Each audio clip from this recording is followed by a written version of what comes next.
Hello students, क्या हाल चाल। तो मैंने आपको बोली था कि मैं एनसीईआरटी क्लास 10 का मैथ पढ़ाऊंगा, जिसमें मैं 1.1 और इंट्रोडक्शन का वीडियो जो कि कंप्लीट कर लिया हूँ। आप देख सकते हैं प्लेलिस्ट में ऊपर से ही होगा। तो आज मैं कोशिश कर रहा हूँ कि 1.2 एक्सरसाइज खत्म कर दूँ। किसका? एनसीईआरटी मैथ का, वो भी किस क्लास का? क्लास 10 का। तो आज हम लोग क्या खत्म करेंगे? एक्सरसाइज 1.2। और एक्सरसाइज 1.1 में अगर कोई भी गलती मतलब दिक्कत आप लोग को हुआ हो तो आप लोग कमेंट बॉक्स में कमेंट कर दीजिए, इसमें कोई दिक्कत नहीं है। तो चलिए एक्सरसाइज 1.2 सॉल्व करते हैं। कोई दिक्कत? तो अगर आप लोग के पास बुक है तो बुक मेरे साथ पढ़िए, रीडिंग कर लिया आप, मतलब रीडिंग कर लीजिए। पहला क्वेश्चन क्या है पढ़िए तो मेरे साथ। क्या कह रहा है? क्वेश्चन कह रहा है कि निम्नलिखित संख्याओं को अभाज्य गुणनखंड के गुणनफल के रूप में व्यक्त करें। किसके गुणनफल के? अभाज्य गुणनखंड के। तो मैं इंट्रोडक्शन वीडियो में पहले आप लोगों को बता दिया था कि अभाज्य संख्या किसे कहते हैं। किसे कहते हैं अभाज्य संख्या? जिस संख्या में एक और स्वयं को छोड़कर किसी अन्य दूसरी संख्या से भाग ना लगे उसे अभाज्य संख्या कहते हैं। जैसे 3, 5, 7, 2, 11, 13। ये ऐसी संख्या है जिसमें इनमें खुद से और एक के अलावा दूसरी संख्या से भाग नहीं लगता है। इस संख्या को क्या कहते हैं? हम अभाज्य संख्या कहते हैं। कोई दिक्कत? चलिए, तो हम लोग अभाज्य गुणनखंड जो ज्ञात करेंगे उसमें बस हम अभाज्य संख्या से उससे भाग देंगे। कोई दिक्कत नहीं। तो फर्स्ट क्वेश्चन एक बार और पढ़ लीजिए। निम्नलिखित संख्याओं को निम्नलिखित संख्या का अभाज्य गुणनखंड के गुणनफल के रूप में व्यक्त कीजिए। पहला क्या दिया हुआ है? 140। 140 ये आप लोग बुक में देख सकते हैं। 140। चलिए, तो 140 को सबसे पहले किससे हम डिवाइड करेंगे? 2 से। कितना आएगा? 70। सबसे पहले देखिए अभाज्य संख्या शुरू कहां से होता है? 2 से, उसके बाद 3, उसके बाद 5, उसके बाद 7। तो सबसे पहले हम 2 से ट्राई करेंगे। अगर 2 से नहीं लगेगा तो फिर हम 3 से, 3 से फिर नहीं लगेगा तो 5 से, 5 से नहीं लगेगा फिर 7 से। डायरेक्ट हम लोग 7 से नहीं करेंगे, ऐसा गलत होता है। हम लोग करेंगे तो सबसे पहले कहाँ ट्राई किए? 2 से। तो 2 से देखिए 70 आया, फिर 2 से कर देंगे तो कितना आएगा? 35। अब 2 से तो नहीं लगेगा, ठीक, तो कितना देंगे? 3 से। 3 से भी इसमें डिवाइड नहीं होगा तो किससे देंगे? 5 से। 5 सत्ते 35। 140 बराबर कितना आया? 2 कितना बार आया? 2 बार। 2 का पावर 2 गुने 5 कितना बार आया? 1 बार। और 7 कितना बार आया? 1 बार। अब लोग को एक और क्वेश्चन आया होगा कि सर आप कैसे समझिए इसमें 2 से भाग लगेगा कि नहीं, 3 से लगेगा कि नहीं, 7 से लगेगा कि नहीं। तो क्लास थर्ड आप लोग के पास अगर परिचय गणित हो तो क्लास थर्ड में ये चीज है। सॉरी एक मिनट। क्लास थर्ड में विभाज्यता के नियम, डिविजिबिलिटी रूल सबका। जैसे 2 का विभाज्यता नियम क्या है? किसी संख्या के लास्ट में अगर 0, 2, 4, 6, 8 रहे उस संख्या में 2 से पूरा भाग लगता है। कोई भी संख्या हो अगर उसके लास्ट में क्या हो? 0, 2, 4, 6, 8 हो तो उस संख्या में 2 से पूरा भाग लगता है। जैसे देखिए इसमें देखिए लास्ट में, बस देखिए लास्ट में 0 था, हम क्या बोले? जिस संख्या के अंत में 0, 2, 4, 6, 8 रहे उस संख्या में 2 से पूरा भाग लग जाता है। तो आप लोग बोलोगे सर ठीक है 2 का तो हम सीख गए, 3 का बताइए। 3 का क्या? अगर कोई नंबर लिखा हुआ है उस नंबर को जोड़ लीजिए, उस नंबर को जोड़ के अगर जो नंबर आएगा अगर उसमें 3 से भाग लग जाए तो वो संख्या में भी 3 से भाग लग जाएगा। जैसे क्या नंबर दिया हुआ है? 34। 34 को ऐड करो, 3 + 4 कितना होता है? 7। इसमें 3 से भाग लगेगा नहीं, तो उसमें भी 3 से भाग नहीं लगेगा। कोई दिक्कत? जैसे आप लोग एक और उदाहरण लो, 18 नंबर को ऐड करो, 8 1 9, 9 में 3 से भाग लगेगा, हाँ तो 18 में भी 3 से भाग लगेगा। कोई दिक्कत? 2 3। उसके बाद सर 5 का देखिए, 5 का विभाज्यता का नियम मतलब डिविजिबिलिटी रूल ऑफ 5 सबसे आसान है। क्या? किसी संख्या के लास्ट में अगर 0, लास्ट में क्या हो? 0, बस देखना है। अगर संख्या के लास्ट में 0 या 5 हुआ, 0 या 5 हुआ तो संख्या में 5 से पूरा भाग लग जाएगा। देखिए इस संख्या में लास्ट में 0 तो नहीं है लेकिन 5 है तो इसमें 5 से भाग लग जाएगा। कोई दिक्कत? आप लोग सीख गए डिविजिबिलिटी रूल 2 3 5 का। ऐसे बहुत तरह का है। क्लास थर्ड का आप लोग बुक पढ़िए, क्योंकि देखिए कोई भी बुक पढ़ सकते हैं आप, सब में बहुत सारा ज्ञान होता है। चलो हम लोग थोड़ा राह से भटक गए, फिर आते हैं। आप लोग समझिए क्वेश्चन। चलिए क्वेश्चन नंबर 1 का 1। उसके बाद देखिए 2 सेम आसानी है, 3 आसानी है, 4 आसानी है, 5। तो 4 में 5 बता देता हूँ। 1 2 3 4 आप लोग कंप्लीट कर लीजिएगा, मैं 5 बता देता हूँ क्या है। आप लोग नहीं सर मुझे 4 ही बता दीजिए। ठीक, 4 क्या है? 5005। तो इसमें पहले 2 से भाग लगेगा नहीं, तो किससे लगेगा? 5 से। कितना आएगा? 1001। उसके बाद बताओ जल्दी, 1001 के बाद इसमें किससे भाग लगेगा? जल्दी जल्दी। 1001 के बाद हम इससे भाग देंगे 7 में। किसमें? 7 में। 7 से भाग दोगे तो इसमें ये आएगा 143। 143 कितना आएगा? 143। उसके बाद इसमें भी 7 से भी भाग नहीं लेगा, फिर 11 से भाग देंगे, यहाँ कितना आएगा? 13। तो 5005 बराबर कितना आया? 5 गुने 7 गुने 11 गुने 13। कोई दिक्कत? आप लोग बोलोगे सर 2 नंबर क्वेश्चन एक बार और बनाइए। चलिए 2 बनाते हैं। क्वेश्चन मैं लिख देता हूँ, आप लोग पहले सॉल्व करिए, उसके बाद मैं सॉल्व करूंगा। 156। चलिए पहले इसको नोट करके, ये दोनों नोट करके 2 नंबर क्वेश्चन चलिए बनाइए। तो आप लोग ट्राई कर लिए होंगे। चलिए इस क्वेश्चन को हम यहाँ बनाते हैं। क्वेश्चन नंबर 2, एक यहाँ है, एक के बाद 4, बीच में 2 मैं बताया था, उसके बाद 3 और 5 आप लोग बना लीजिए। ठीक, कोई दिक्कत नहीं। 2 नंबर क्वेश्चन क्या दिया हुआ है? 156।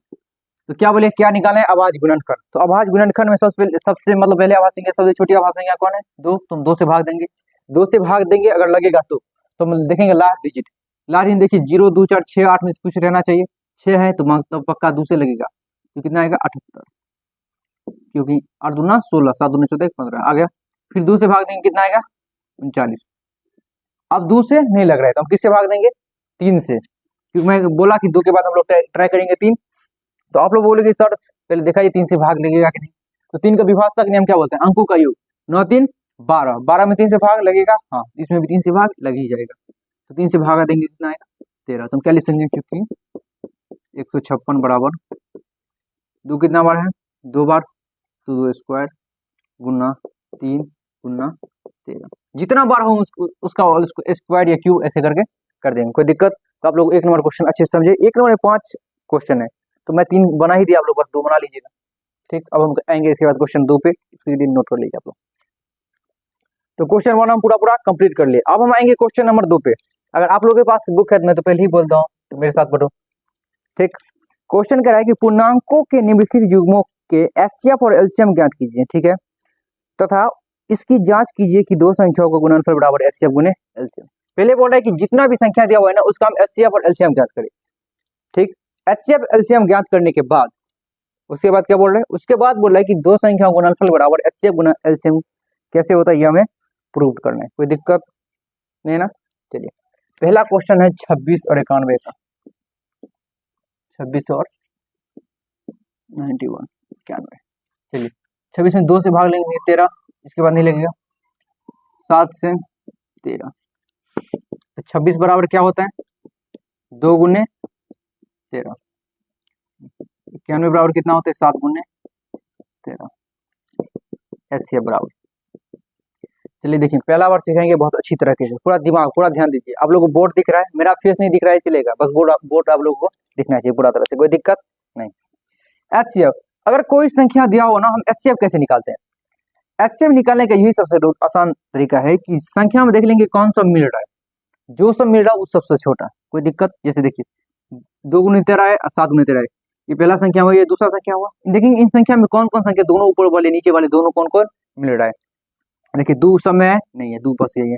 7 समय है नहीं है, 13 यहाँ भी है और यहाँ भी है, तो बड़ा और छोटा कौन है? तो हम एचसीएफ लेंगे, दो मतलब जो दोनों में मिलता हो और सबसे छोटा हो। 13 देखिए यहाँ भी 13 यहाँ भी 13, तो हम ये नहीं बता सकते कौन 13 बड़ा है कौन 13 छोटा है। मतलब बड़ा छोटा से मतलब ये हुआ, अगर कहीं 2 का पावर 3 लिखा हुआ है, अगर 2 का पावर 2 लिखा हुआ है, तो आप लोग किसे बड़ा मानोगे? इसे ही, क्योंकि 2 to the power 3 equal to 8 और 2 to the power 2 equal to 4, तो यही बड़ा हुआ। तो हम लोग पावर देखेंगे, दोनों का पावर एक ही है, मतलब दोनों समान ही है। कोई दिक्कत? 1 मिनट। तो यहाँ क्या हुआ, हम क्या बोले? एचसीएफ निकालेंगे कैसे? जो 2 संख्याओं में जो सबसे मिलता हो और सबसे छोटा हो, तो दोनों संख्या में क्या मिल रहा है? 13, और 13 सबसे छोटा भी है, तो एचसीएफ हमारा क्या निकल गया? 13। कोई दिक्कत? उसके बाद हम निकालेंगे एलसीएम। एचसीएफ का रूल क्या था, एक बार और रिपीट कर लो। जो दोनों संख्या में मिलता हो और सबसे छोटा हो।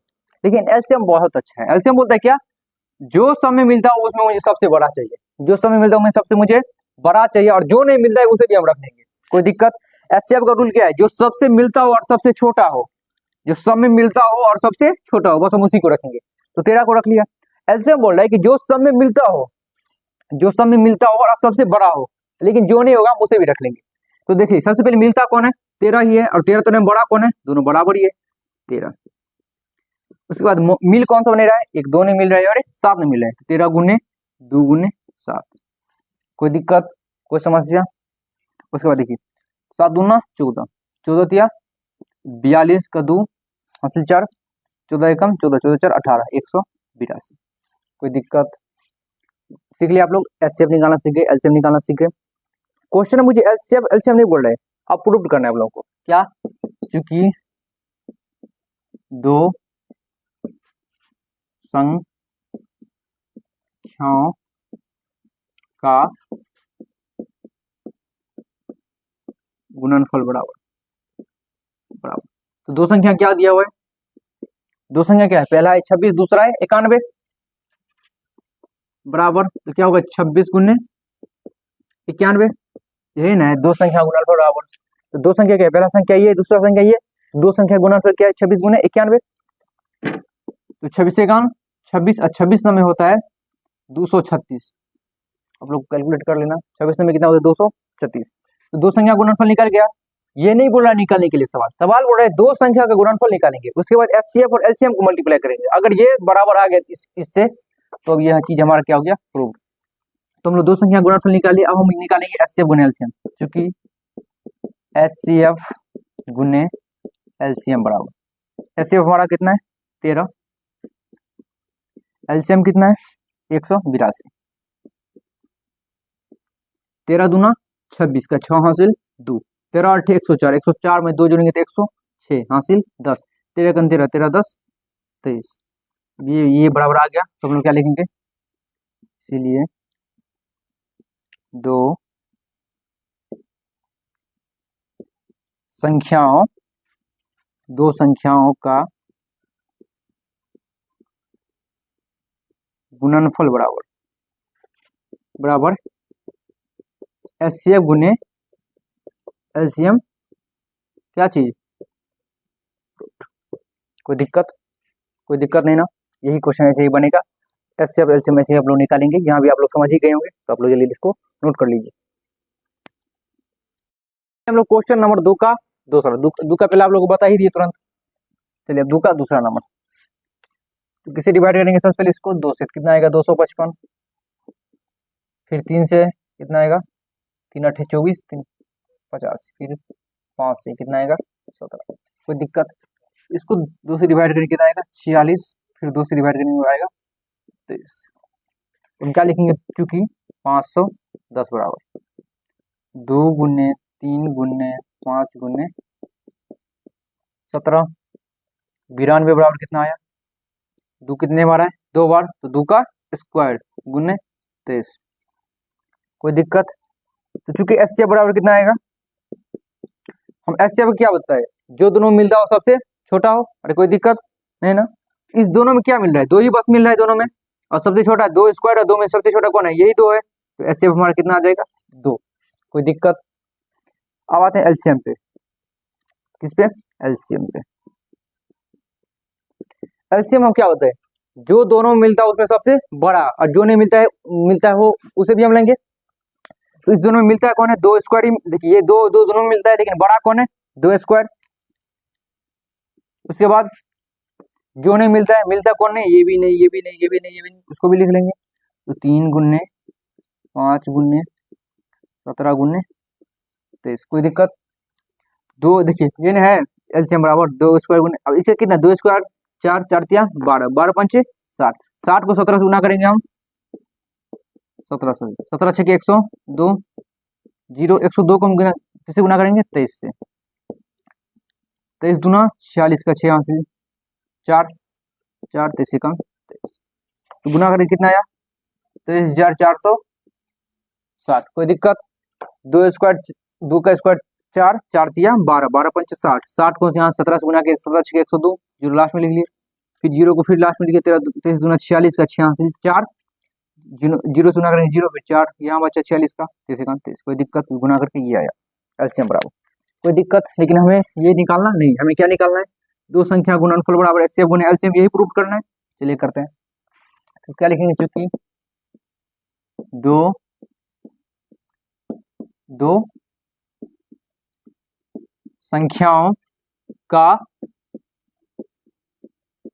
गुणनफल बराबर क्या है? दो संख्या गुणनफल। तो संख्या क्या समय हमारा है? 510 और 92। तो 510 गुना 92, जीरो को पहले ही लिख लो। अब किससे गुना करेंगे हम? 51 को 92 से। 2 1 2 5 दूना 10, 9 1 9 9 पंचे 45, 2 9 6 4 कितना आया? 4 6 9 2 मतलब 6920। यहाँ तक कोई दिक्कत? बस अभी गुना ही कर रहे हैं बस। उसके बाद क्योंकि एचसीएफ गुने एलसीएम बराबर, एचसीएफ कितना दिया हुआ है निकाले हम लोग 2, और एलसीएम कितना निकाले? 23,460। 0 6 दूना 12 का 2 हासिल 1, 4 दूना 8 1 9, 3 दूना 6, 2 दूना 4। देखिए दो संख्या गुणनफल क्या निकला? दो संख्या मतलब क्या? जिस चीज का हम एचसीएफ निकाल रहे हैं, एक पहला 510 का, दूसरा 92 का, दोनों गुना कितना निकला? 46,920। उसके बाद एचसीएफ गुना एलसीएम निकालना है। तो एचसीएफ कितना है हमारा? 2, एलसीएम कितना निकला? 23,460। इस दोनों गुना के भी ये भी कितना निकला? 46,920। तो हम लोग लिख सकते हैं अतः दो संख्याओं का गुणनफल बराबर क्या? एचसीएफ गुने एलसीएम। ये हो गया हमारा प्रूव्ड। कोई दिक्कत? तो आप लोग इसका बस 3 नंबर क्वेश्चन बचा हुआ है, 2 का तीसरा नंबर। ये आप लोग बना के खुद बनाइए, खुद ट्राई कीजिए। अगर नहीं बने तो फिर कमेंट करिए सर नहीं बना, तो हम एक बार और इसका वीडियो बनाकर भेज देंगे, नोट कर लीजिए। तो 2 का 1 और 2 क्वेश्चन हम बता दिए, 2 का बस 3 नंबर क्वेश्चन बचा हुआ है, वो आप लोग खुद बनाइए, खुद ट्राई कीजिए, मैं तो बोल ही दिया। अब आते हैं क्वेश्चन नंबर 3 पे। 3 का पहला क्वेश्चन, पहले अगर आपके पास बुक है, मैं तो पहले ही बोल रहा हूँ, मेरे साथ पढ़िए। क्वेश्चन क्या दिया हुआ है कि अभाज्य गुणनखंड विधि द्वारा निम्नलिखित पूर्णांकों का एचसीएफ और एलसीएम ज्ञात कीजिए। तीसरा नंबर क्वेश्चन बस मुझे एचसीएफ और एलसीएम ज्ञात करना है। आप लोग सीख ही चुके हैं 2 नंबर क्वेश्चन में कि अभाज्य गुणनखंड विधि से हम लोग किसी का एचसीएफ और एलसीएम कैसे ज्ञात करते हैं। कोई दिक्कत?